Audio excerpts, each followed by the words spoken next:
We continue reading Ray Bradbury's The Sound of Thunder, Part 17a. The monster, at the first motion, lunged forward with a terrible scream. It covered 100 yards in 6 seconds. The riffles jerked up and blazed fire. A windstorm from the beast's mouth engulfed them in the stench of slime and old blood.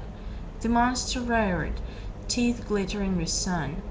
Eccles, not looking back, walked blindly to the edge of the path, his gun limp in his arms, stepping off the path, and walked, not knowing it, in the jungle. His feet sank into green moss, his legs moved him, and he felt alone and remote from the events behind.